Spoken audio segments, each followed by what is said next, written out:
Usually, when our intended personal goals and dreams are not realized, frustration sets in. When we don't get the results we were hoping for, we could become frustrated. There are numerous situations that may frustrate us. While some people act on that emotion, others don't. If you address the root of it and practice self-care, you can overcome it. Most of us occasionally experience the emotion of frustration. Frustration is a sense that you could have if you're currently feeling helpless or powerless. It might also be the start of anger. It's a typical emotion that might happen when something goes wrong or is beyond your control. Stress can be brought on by frustrating events like these, especially if you have trouble letting go of things. This frustration is frequently temporary and usually disappears as the situation shifts. We may find it difficult to feel motivated when we are frustrated. In response, we can either give up or try to figure out what is frustrating us. However, occasionally, it can continue longer and affect us in different ways, including psychologically and physically.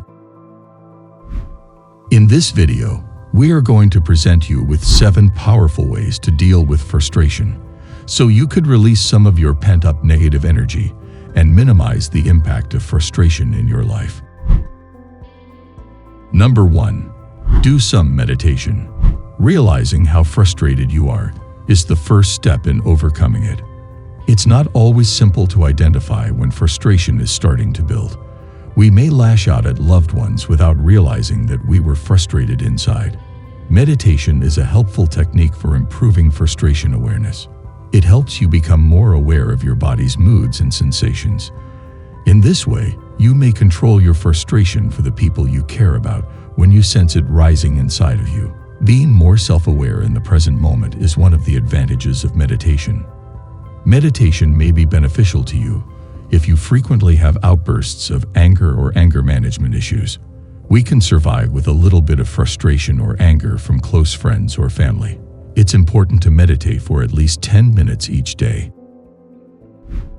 Number 2. Get some fresh air. In most nations, there is no one preventing you from enjoying some fresh air. Though some parks and public spaces may be closed in certain locations around the world, getting some of that fresh air can benefit your health, whether you do it in your backyard or on your balcony. If you have a pet, you might enjoy taking it on a few extra walks during the day to take advantage of the warm sunlight. Whenever you're outside, remember to breathe deeply. One of the nicest places you can ever be is outside in nature. Getting some fresh air for 60 seconds might help you reset. Taking a leisurely stroll by the sea or through a forest might be calming. Remove your shoes and allow your bare feet to touch the grass to help you feel more grounded. Number 3. Do exercise. One of the healthiest ways to handle frustration is via exercise. You may let go of all that energy through your physical actions rather than keeping it inside of you. Run when you're feeling the most frustrated. If you're extremely upset, you can advance while softly punching the air. You'll discover that it does indeed feel fantastic. Even people who dislike running will get relief from their frustration in a run. If you wish to change from a frustrated to a happy state, you can also undertake other cardio exercises like dancing.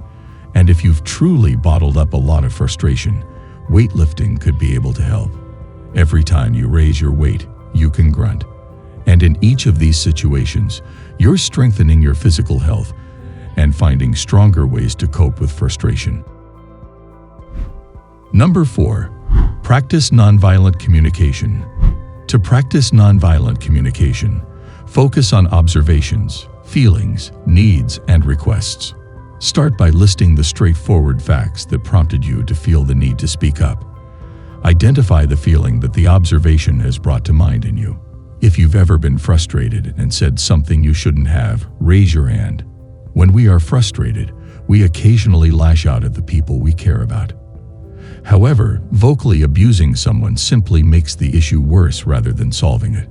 Marshall Rosenberg wrote a practical book titled Nonviolent Communication, a language of life that explains how to express your needs to others. We may become frustrated when our needs are not met. However, if we are unable to express those requirements to others, we will have to put up with the frustration for a long time. Number 5. Change tone of your thoughts. Your frustration won't go away with only positive thinking. You may be able to change the direction of your thinking with its assistance. Consider a piece of evidence to disprove any negative thoughts that come to mind. For instance, you might say to yourself, "I'm such a forgetful person that I forgot to buy eggs." However, labeling yourself as forgetful is a persistent method to judge yourself for making a minor error. Instead, tell yourself, "I didn't remember to get eggs because I didn't put them on the grocery list." By doing so, you provide a justification for not purchasing eggs. It's possible that you're the one to blame for your frustration. You will just enter a negative mindset, which will be more harmful than beneficial.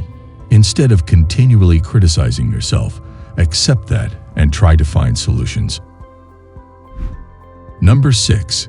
Distract yourself. Focusing on the cause of your frustration could make things worse. You can give yourself the time you need to process by temporarily distracting yourself.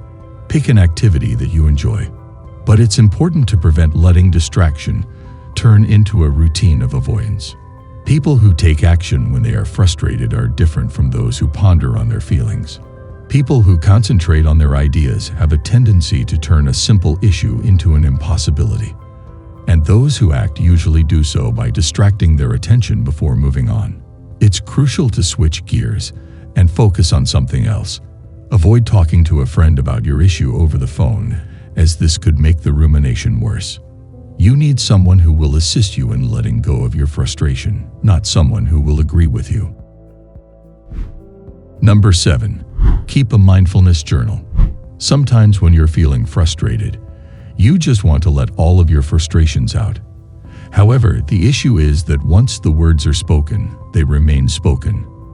Relationships may get more tense, and problematic circumstances may get worse. Now, you generally don't want to put your unfavorable opinions about people or circumstances in writing.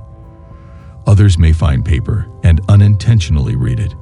The best course of action is to type everything out and then promptly delete it without sending it. Give yourself some time to cool off if you believe that talking about your ideas would help you find a solution. When you do write something down, make sure to add steps that you can take on your own to get over your issues. You can monitor your everyday feelings in a mindfulness notebook to make sure you're making improvement. You could experience the typical emotion of frustration when something doesn't go as planned or when you fail to accomplish your goals. Usually, it comes with anger or is preceded by thoughts of helplessness. Understanding your sentiments by naming them and outlining them in writing is the key to managing your frustration. By engaging in physical activity and deep breathing techniques, you can also alter how it affects your day-to-day life. Hope you enjoyed the video. Make sure to subscribe to our YouTube channel and press the bell icon to stay tuned to such helpful content. Thanks for watching.